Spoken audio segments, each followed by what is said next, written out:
ভাই এটা 70 টাকা আর এটা 90 টাকা, আপনারা কোনটা দিব? ভাই আপনি এক কাজ করেন, আমার দোনো পাতা ওষুধ দিয়ে দেন। ভাই এই ওষুধটা দেন তো। रुको जरा सबर करो। 1250 টাকা দাও তুমি।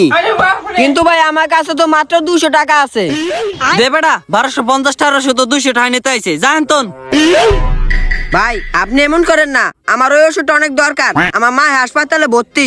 তোর মা হাসপাতালে ভর্তি, তাহলে আমি কি করবো? আমি কি 1250 টাকা ওষুধ তোর 200 টাকা দিয়ে দিমনি, জানেন তো? ভাই ওই ওষুধ আরে দিয়ে দেন, ওটা আমি দিতেছি। আচ্ছা ঠিক আছে ভাই, আপনি কিন্তু টাকা দেবেন, ওরে দিয়ে দিলাম। এই নে ধর। रुको जरा ভাই আপনার অনেক ধন্যবাদ। सबर करो। ভাই আমার কয় টাকা হয়েছে? দেখতাছি ভাই। ভাই আপনি 1410 টাকা হয়েছে। এলেন ভাই, আপনার টাকা রাখেন। আচ্ছা ভাই যাই গে। रुको जरा ভাই এই না ওষুধ, আর আমার টাকা আমারে দাও। ধরে বেটা একটু পরে তো আবি, এই বেটা যদি আলাপ পেয়ে যেত তাহলে তো আমাকে ব্যবসা পুরো লাড উঠে যাইতো। ওইসে এত জ্ঞান দা লাগবে না, তাড়াতাড়ি আমার টাকা আমারে দাও। ধর তোর একটা, আমার একটা।